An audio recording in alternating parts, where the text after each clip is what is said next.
Bonjour mes élèves de 3e. La dernière fois qu'on s'est vu, nous avons terminé notre chapitre sur l'origine de la diversité génétique des individus et nous allons attaquer aujourd'hui notre tout nouveau chapitre sur la diversité du vivant à différentes échelles. Pour cela, on a encore besoin du magnifique site de Madame Dussert. On va donc aller sur le site madamedussert.fr. Une fois qu'on va sur le site madamedussert.fr, alors je vais retourner à l'accueil. Je vous rappelle que sur la page d'accueil, il y a un accès à notre livre, utilisé en classe. Je vous le remontre parce qu'on va en avoir besoin au cours de cette séance. Et puis, on se dirige dans cours 3e, thème 2. On va aller voir le parcours 3. Donc, le premier chapitre, origine de la diversité génétique des individus, nous l'avons achevé la dernière fois. Nous avons vu les chromosomes et les informations génétiques, les gènes, avec leurs différentes versions, les allèles.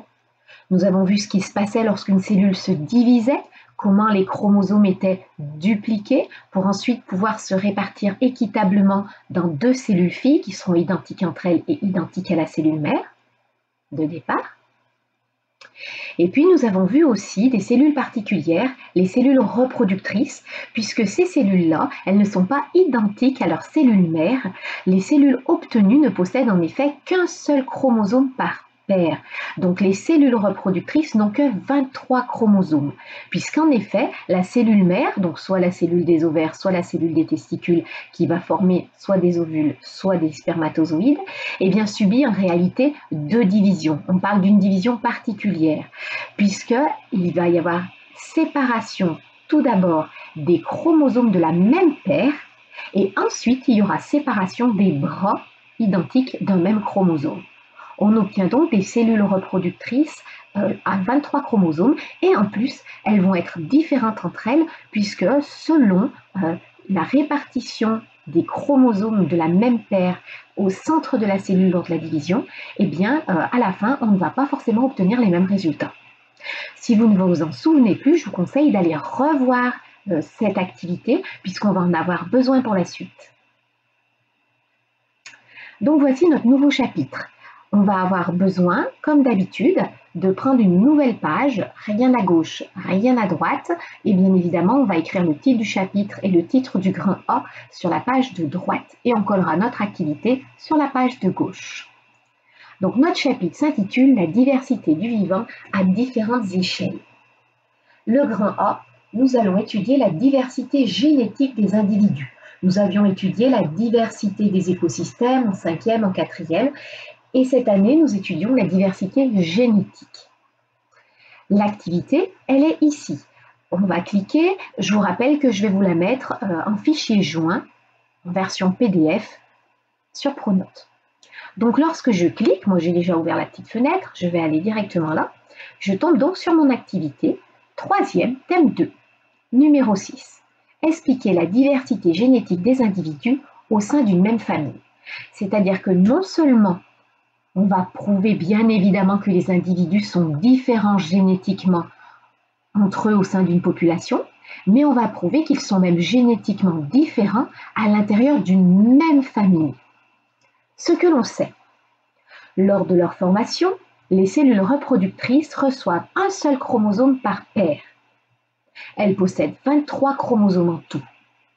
C'est l'union de deux cellules reproductrices, un ovule et un spermatozoïde, qui forment la cellule œuf à l'origine d'un nouvel individu. C'est ce que nous avions vu en 4e.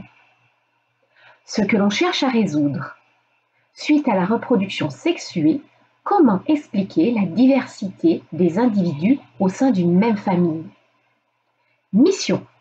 On va donc tenter de répondre à cette question sous différentes formes, selon ce que vous préférez.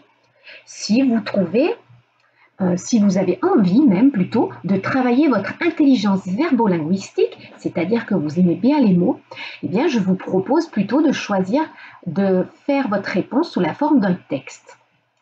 Si vous aimez travailler ou si vous voulez perfectionner votre intelligence spatiale, je vous propose de répondre à notre mission sous la forme d'un schéma. Et si vous aimez ou vous souhaitez perfectionner votre intelligence interpersonnelle, eh bien je vous propose de répondre à cette activité sous la forme d'un oral. Dans tous les cas, nous allons réaliser 3 phases pour répondre à cette activité, c'est-à-dire une phase d'observation de l'ensemble des ressources, une phase d'interprétation des informations et une phase d'élaboration de la réponse. Donc que l'on choisisse un schéma, un texte ou un oral, il va falloir de toute façon étudier les documents, les interpréter et ensuite on pourra produire notre réponse. Il y a différents niveaux de difficulté. Vous pourrez choisir niveau 1, 2 ou 3, niveau débutant, satisfaisant, expert, c'est-à-dire que le degré d'aide varie et le degré d'autonomie varie. Plus vous prenez un niveau élevé, comme le niveau expert, plus vous êtes censé être autonome et avoir un petit peu moins d'aide pour trouver les réponses. En revanche, au niveau débutant, eh bien, vous êtes moins autonome et vous avez davantage d'aide.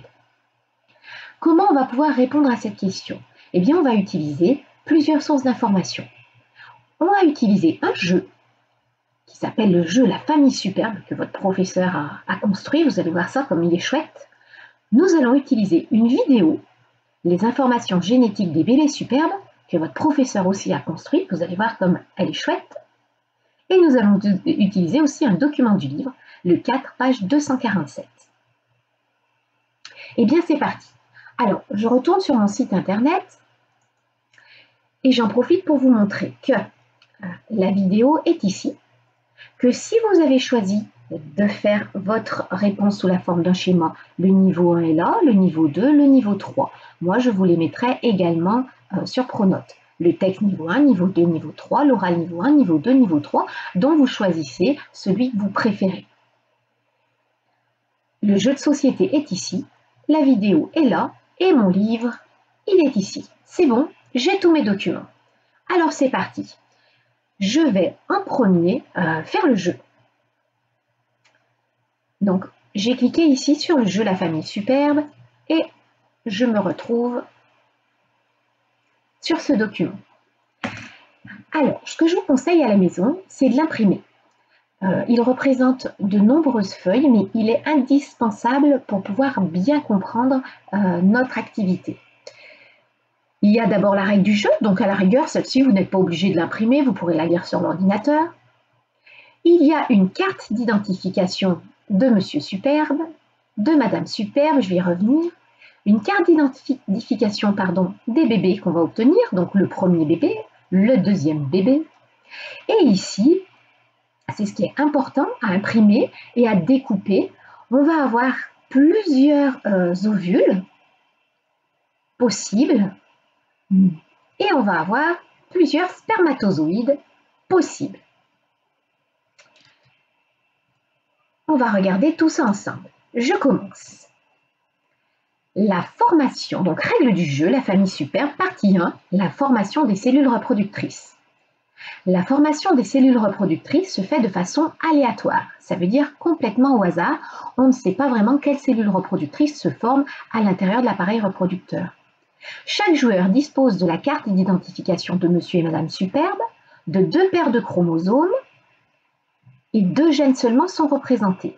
Ça veut dire que, comme d'habitude, on n'a pas représenté les 23 paires de chromosomes, ça aurait été trop long.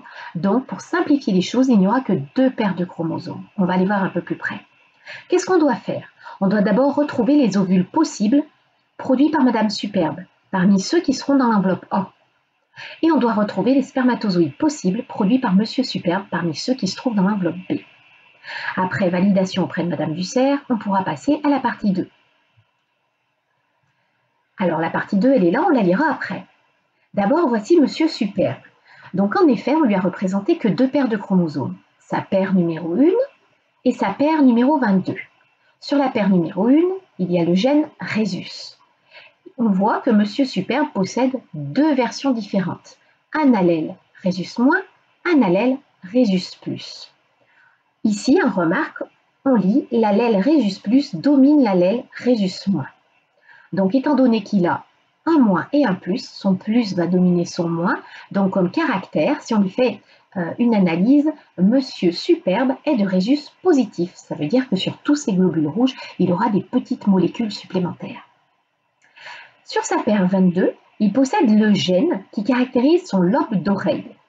Et pour ce gène, il a à nouveau 2 versions différentes. il a une version lobe d'oreille détaché et il a une version lobe d'oreille attaché. Ici, dans la remarque, on nous écrit l'allèle lobe d'oreille détaché domine l'allèle lobe d'oreille attaché. Donc, étant donné qu'il a les deux, étant donné que le détaché domine l'attaché, eh bien, Monsieur Superbe se retrouve avec des lobes d'oreille détachés. Ça veut dire que ça lui fait une petite boule sous l'oreille. Maintenant, voyons voir Madame Superbe. Voici la paire de chromosomes numéro 1 pour Madame Superbe et voici sa paire de chromosomes numéro 22. Eh bien, figurez-vous qu'elle possède les mêmes versions des gènes que son mari, c'est-à-dire qu'elle possède elle aussi RH+, RH-, donc elle aussi est de rhésus positif, et elle possède aussi une version lobe d'oreille attachée et une version lobe d'oreille détachée, ce qui signifie qu'elle aussi possède des lobes d'oreille détachés. Maintenant, nous allons essayer de retrouver les ovules que peut fabriquer Madame Superbe. Je vous rappelle que Madame Superbe, lorsqu'elle va fabriquer ses ovules, eh bien, la cellule mère des ovules, c'est-à-dire la cellule de ses ovaires, va ne donner finalement qu'un seul chromosome par paire pour fabriquer ses ovules. C'est-à-dire que ces ovules posséderont soit le chromosome qui possède la version RH+ de sa paire numéro 1, soit le chromosome qui possède la version RH- de sa paire de chromosomes numéro 1.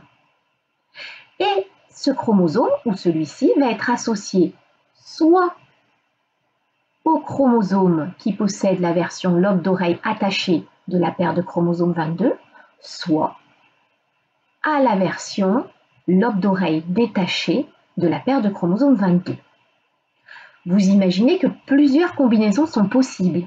Par exemple, un ovule va pouvoir hériter de ce chromosome avec ce chromosome, ça fera une première combinaison, un chromosome par paire, et du coup de ce chromosome avec celui-ci, ou on peut imaginer que ce chromosome soit combiné avec celui-là et que celui-ci soit combiné avec celui-ci. Si vous avez des difficultés, n'hésitez pas à regarder l'activité précédente, on réexplique la formation des cellules reproductrices. Donc, je vais voir mon enveloppe A.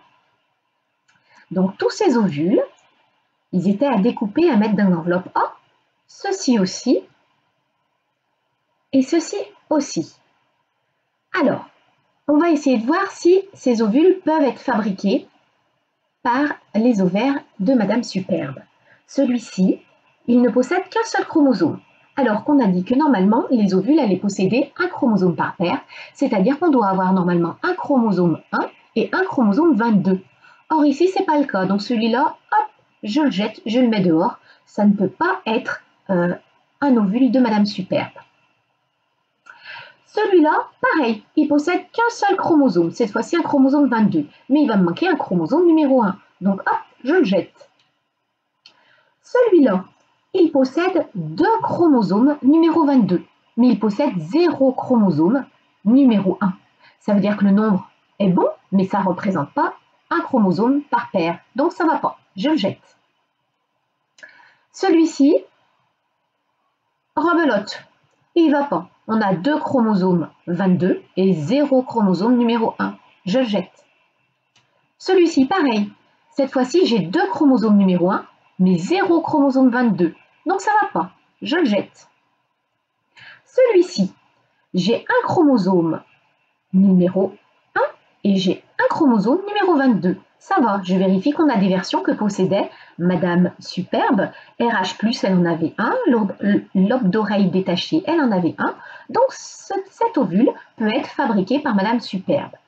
Je regarde celui-ci, un chromosome 1, un chromosome 22. C'est bon, je regarde les deux versions, elles correspondent à Madame Superbe. Vendu. Ici, un chromosome 1, un chromosome 22. Les deux versions correspondent. C'est bon. Un chromosome 1, un chromosome 22. C'est bon. Les deux versions correspondent également.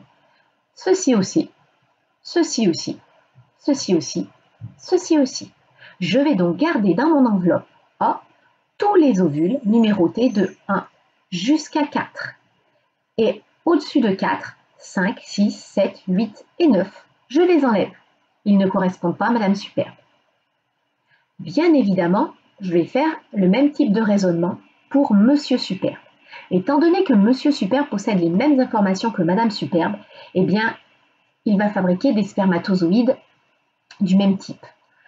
Donc, lui aussi, son spermatozoïde ne peut pas ressembler à ça, puisqu'on n'a qu'un seul chromosome et il lui en manque un autre, un de la paire 22.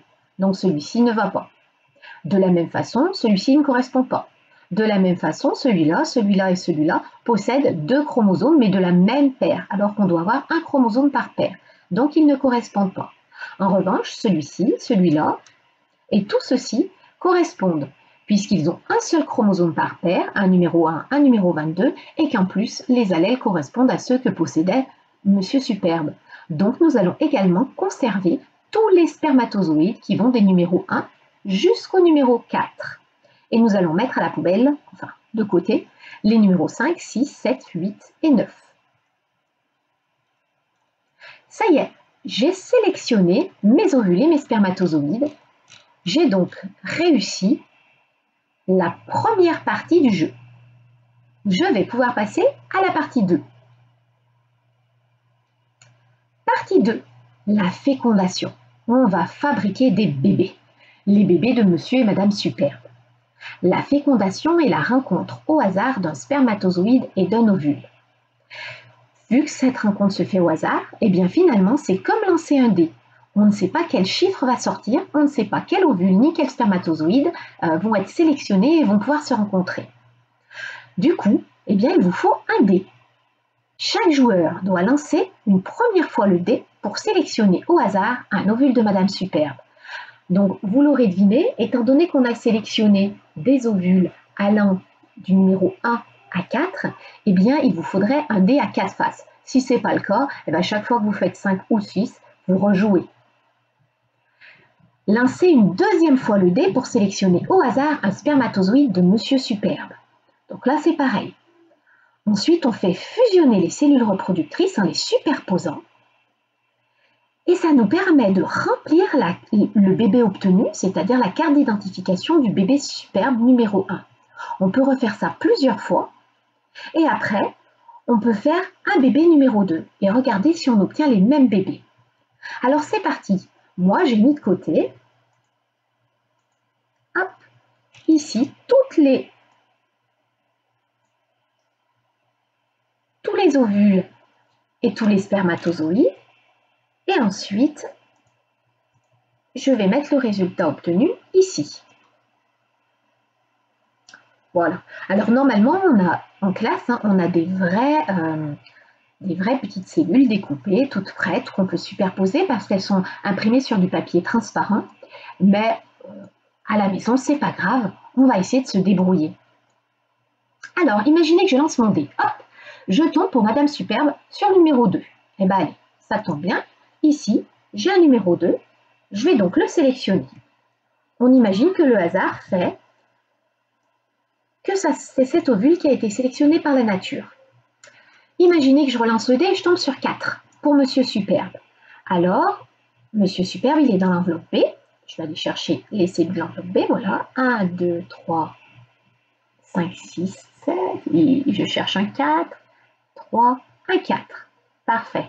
Je regarde si j'ai un 4 un peu plus serré sur le côté parce que sinon, il va mal se superposer. Parfait, là, c'est un numéro 4.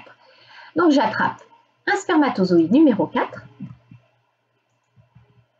et je vais venir le superposer, donc ça c'est mon spermatozoïde, que je superpose sur mon ovule et j'imagine que c'est une cellule œuf que je viens de fabriquer.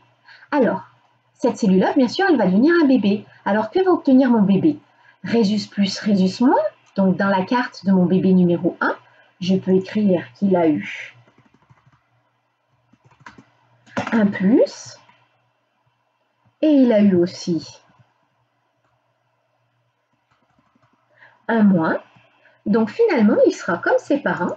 Mon bébé, il sera rhésus plus. Sa paire 22, il a lobe d'oreille détaché, lobe d'oreille détaché. Alors forcément, il n'a pas le choix.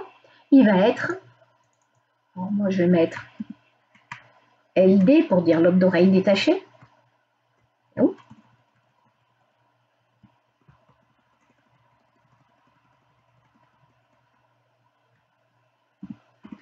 eh bien forcément, il aura le lobe d'oreille détaché.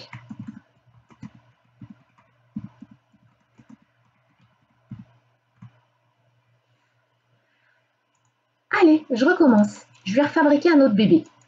On peut tenter l'aventure plusieurs fois. Imaginez que je relance le dé et que je tombe cette fois-ci sur le numéro 1. Donc, on imagine que c'est le numéro 1, l'ovule numéro 1 de Madame Superbe qui a été sélectionné par la nature, par le hasard. Et j'imagine par exemple que je refais un double 1 et que du coup c'est le numéro 1 de Monsieur Superbe, le spermatozoïde numéro 1 qui a été sélectionné lui aussi. Alors là c'est un numéro 1 mais il risque d'être superposé, j'en cherche un autre un petit peu décalé. Ah, voilà un petit peu décalé. C'est pour pas que mes chromosomes se chevauchent. Voilà, parfait. Donc ici, c'est le spermatozoïde, il fusionne avec l'ovule et voici notre cellule œuf obtenue. Alors, dans ma cellule œuf, qu'est-ce qu'il y a? Cette fois-ci, on a 2 fois la version RH-. Donc, on a moins, ce qui veut dire que cette fois-ci, notre bébé, il sera moins.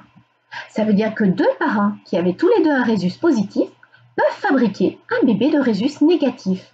Et oui, c'est pas incompatible, ça peut fonctionner. Lobe d'oreille attaché, lobe d'oreille attaché. Ça veut dire que mon bébé, il va avoir les lobes d'oreille attachés. Il n'a pas le choix. Donc je viens de fabriquer un bébé complètement différent de ses parents. D'une part, il a des lobes d'oreille attachés, alors que ses parents avaient tous les deux des lobes d'oreille détachés, et en plus, il a un rhésus négatif, alors que ses parents avaient tous les deux un rhésus positif. Mais vous voyez que c'est possible selon la rencontre des ovules et des spermatozoïdes. J'espère que vous avez compris le principe.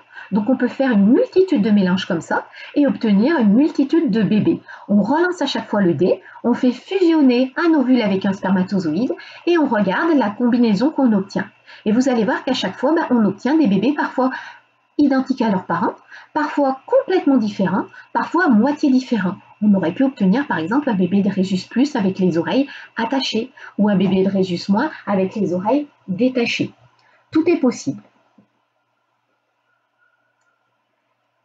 Du coup, si vous avez bien compris ça, on va pouvoir passer à la suite.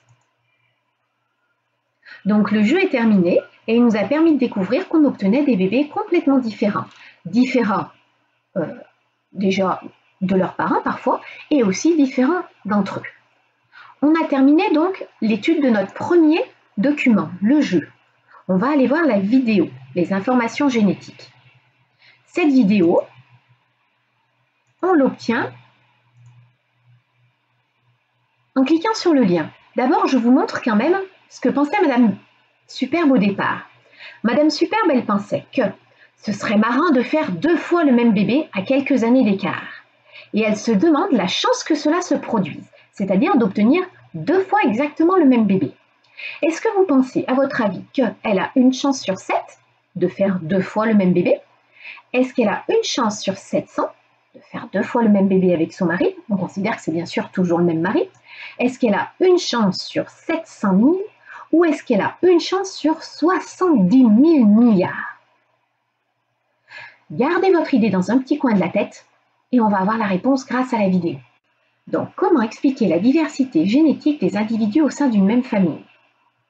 C'est donc notre séance 1, thème 2, parcours 3 pour les élèves de Rémi avec Madame Dussert. C'est parti. Ce serait marrant de faire 2 fois le même bébé avec mon mari. Voici Madame Superbe. Voici sa carte d'identification qu'on a vue ensemble.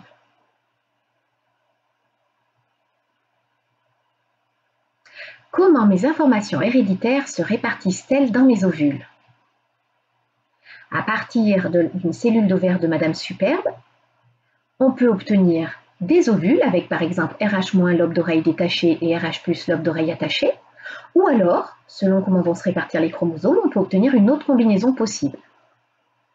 Donc il y a 4 ovules différents. Voici Monsieur Superbe. Voici la carte d'identification de Monsieur Superbe. Lui aussi, il est de Rhésus plus et lobe d'oreille détaché et il a plusieurs versions pour chaque gène. Lui aussi se demande comment ces informations héréditaires vont se répartir à l'intérieur de ses spermatozoïdes. Eh bien pour lui aussi, 4 possibilités existent. Il peut avoir 4 types de spermatozoïdes complètement différents, génétiquement différents. On imagine que Monsieur et Madame Superbe font un bébé. Eh bien pour faire un bébé, on se demande de quelle information il va hériter. Eh bien pour le faire, il va falloir la rencontre au hasard d'un ovule parmi ces 4 avec un spermatozoïde parmi ces 4. Exemple, on peut faire rencontrer cet ovule avec ce spermatozoïde, c'est ce qu'on a fait nous tout à l'heure, et ça va donner par exemple ce bébé, cette cellule œuf qui aura RH plus RH moins, lobe d'oreille attaché, lobe d'oreille attaché. Ça veut dire qu'il sera de Rhésus positif et qu'il aura les lobes d'oreille attachés. Est-ce que c'est la seule possibilité? Bien sûr que non, dit Monsieur Superbe. Chaque ovule peut rencontrer au hasard chaque spermatozoïde. Ça fait donc 16 rencontres possibles. Alors du coup, on a une chance sur 16 de faire un deuxième bébé identique au premier. Monsieur et Madame Superbe sont bien contents. Mais non, pas du tout. Un professeur vient leur expliquer. Nous avons simplifié les données dès le début, car pour faire nos calculs, nous n'avons pris en compte que 2 paires de chromosomes. Mais en réalité, il y a 23 paires. Ce qui ne va pas former 4 cellules reproductrices différentes, mais plus de 8 millions. Chacun des 8 millions d'ovules possibles de Madame Superbe peut donc rencontrer chacun des 8 millions de spermatozoïdes possibles de Monsieur Superbe.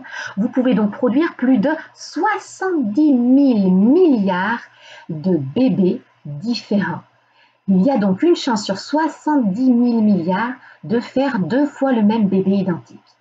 Chaque individu est unique génétiquement, même au sein de la même famille, puisqu'une chance sur 70 000 milliards, c'est quasiment, même c'est impossible de refaire 2 fois le même bébé. Du coup, Madame Superbe dit tant pis, apparemment on ne pourra pas faire 2 fois le même bébé. C'est pas grave, il ne nous reste plus qu'à faire des vrais jumeaux d'un coup, dit Monsieur Superbe. Et c'est vrai, puisque les vrais jumeaux, eux, sont identiques génétiquement.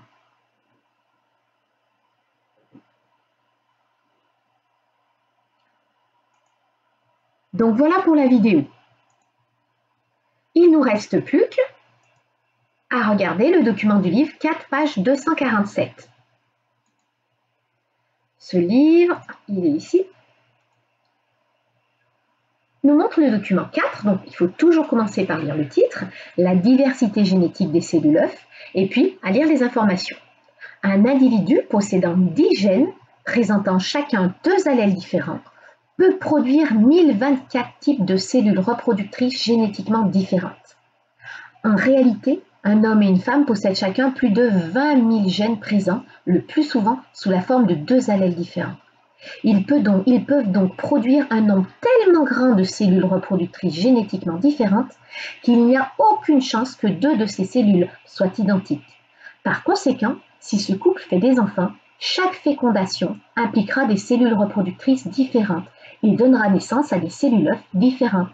C'est ce qu'on nomme le brassage génétique, réalisé pendant la méiose, donc ça c'est la division particulière pour fabriquer les cellules reproductrices, et la fécondation, ça c'est la rencontre de l'ovule et du spermatozoïde. Donc en fait ce texte nous confirme qu'on ne peut pas obtenir 2 bébés identiques, même avec les mêmes parents, c'est-à-dire avec la même mère et le même père. Du coup, on a regardé les 3 sources d'informations. On les a observées, on les a interprétées. Maintenant, on va élaborer notre réponse. Donc cette réponse, vous avez dû choisir soit un schéma, soit un texte, soit un oral, soit de niveau 1, de niveau 2 ou de niveau 3. Selon lequel vous avez choisi, je vais vous montrer ce qu'on aurait dû obtenir. Donc prenons par exemple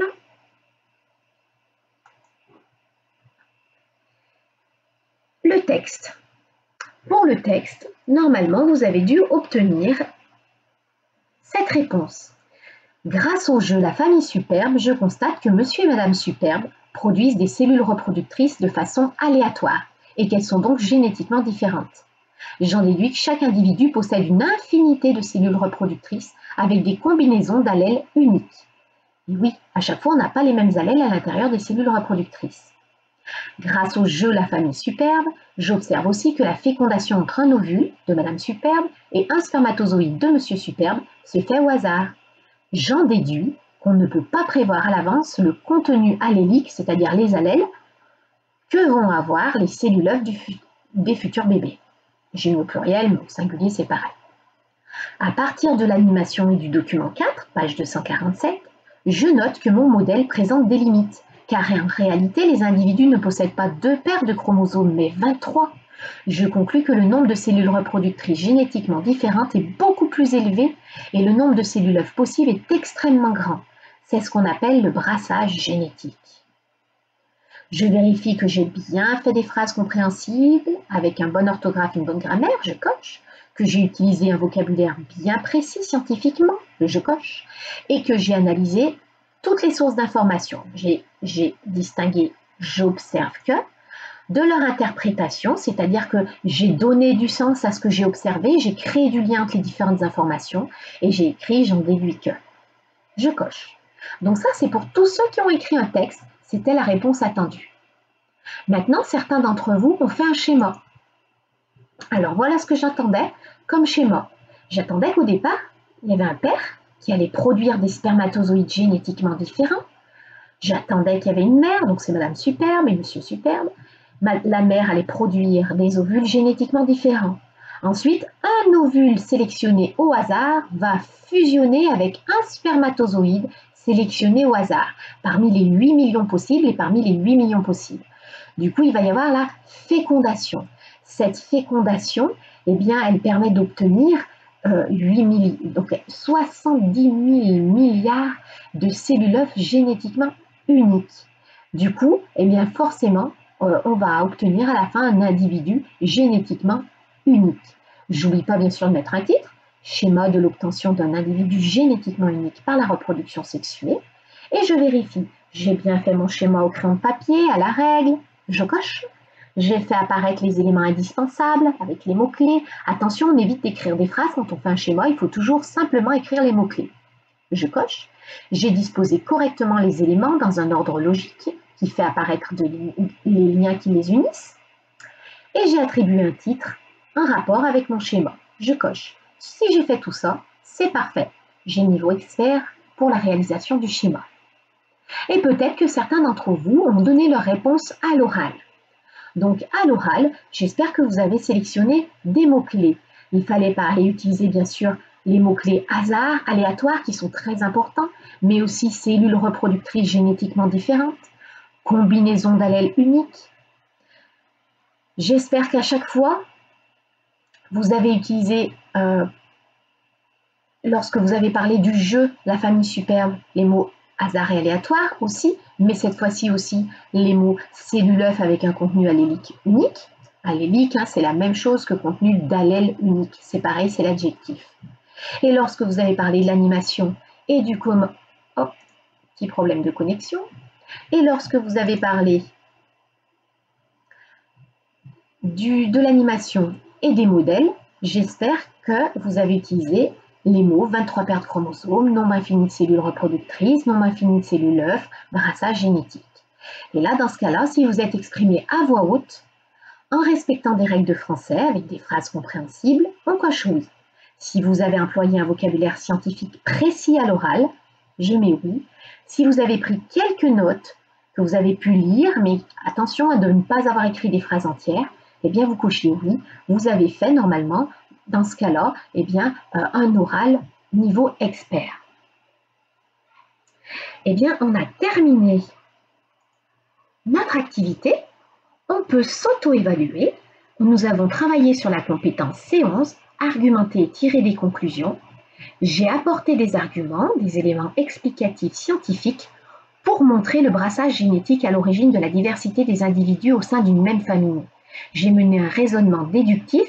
Déductif, ça veut dire qu'on a déduit les choses, qu'on a fait une réflexion à partir de laquelle on a trouvé le lien et qu'on a donné du sens. et j'ai analysé puis interprété les sources d'informations. Donc si on arrive à faire tout ça, on coche le petit curseur vers la droite. Si on n'est pas bien arrivé, ou pas du tout, curseur vers la gauche. Si on y arrivait moyennement, curseur au milieu. Du coup, on va pouvoir écrire la leçon sous notre grand A. Pour la leçon,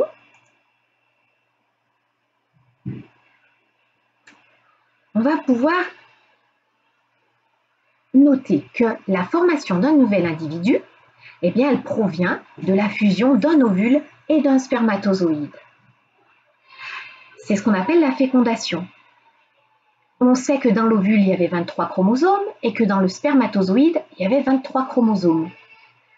Par exemple, dans l'ovule, donc ces 23 chromosomes, c'est bien sûr un chromosome par paire. On peut imaginer, nous, on avait par exemple la paire numéro 1 et la paire numéro 22 qui étaient représentées. On peut imaginer que dans cet ovule, il y avait cette combinaison d'allèles avec RH- et lobe d'oreille attaché, et que dans ce spermatozoïde, il y avait cette combinaison d'allèles avec RH+, et lobe d'oreille détaché. Donc on a des combinaisons d'allèles différentes entre les ovules et entre les spermatozoïdes. Du coup, comment on sait quel allèle il va y avoir dans l'ovule et dans le spermatozoïde? Eh bien ça, je vous rappelle qu'on les a obtenus au hasard au cours de la division particulière, c'est-à-dire au cours de la méiose. Selon si, lorsque les chromosomes de la même paire s'alignent au centre de la cellule, selon si par exemple celui-ci se met en haut, celui-là en bas, celui-ci en haut, celui-là en bas, ou par exemple ici, on a inversé l'ordre, on a mis celui-ci en haut et celui-là en bas, contrairement à ici. Et du coup, lorsqu'on les sépare, c'est-à-dire que celui-ci vient dans cette cellule, celui-là dans cette cellule, celui-ci dans cette cellule, celui-là dans celle-là, de la même façon ici, ces deux vont dans cette cellule et ces deux vont dans celle-là, et bien à la fin, on obtient des cellules reproductrices génétiquement différentes. Du coup, on a obtenu des ovules et des spermatozoïdes différents grâce à la méiose, grâce à la division particulière lors de la formation des cellules reproductrices. Elles sont donc ces cellules reproductrices génétiquement uniques. Et étant donné que la fécondation se fait au hasard, c'est-à-dire qu'on va combiner des allèles de façon complètement aléatoire, dans ce cas-là, on obtient une combinaison unique. Donc là, j'ai dessiné une cellule œuf, ça aurait pu être une différente, mais cette combinaison ici va être différente d'une autre combinaison. La cellule œuf est donc génétiquement unique. Ce qui veut dire que l'individu qui va se développer à partir de cette cellule œuf sera lui aussi unique. Donc la leçon qu'on doit noter, c'est la formation d'un nouvel individu commence par la fusion de deux cellules reproductrices donnant une cellule œuf, c'est la fécondation. Chaque cellule reproductrice apporte la bip des chromosomes et donc des bip du futur individu. Elles apportent la moitié des chromosomes et donc la moitié finalement des allèles du futur individu. Comme chaque cellule reproductrice est génétiquement bip, chaque cellule œuf et donc chaque individu sera aussi bip unique. Il possédera une combinaison unique bip. Alors normalement, vous êtes censé trouver tout seul les mots. Je vais les faire apparaître, mais j'espère que vous avez un petit peu réfléchi. Donc, comme chaque cellule reproductrice est génétiquement unique, chaque cellule œuf et donc chaque individu sera aussi génétiquement unique. Il possédera une combinaison unique d'allèles. C'est terminé.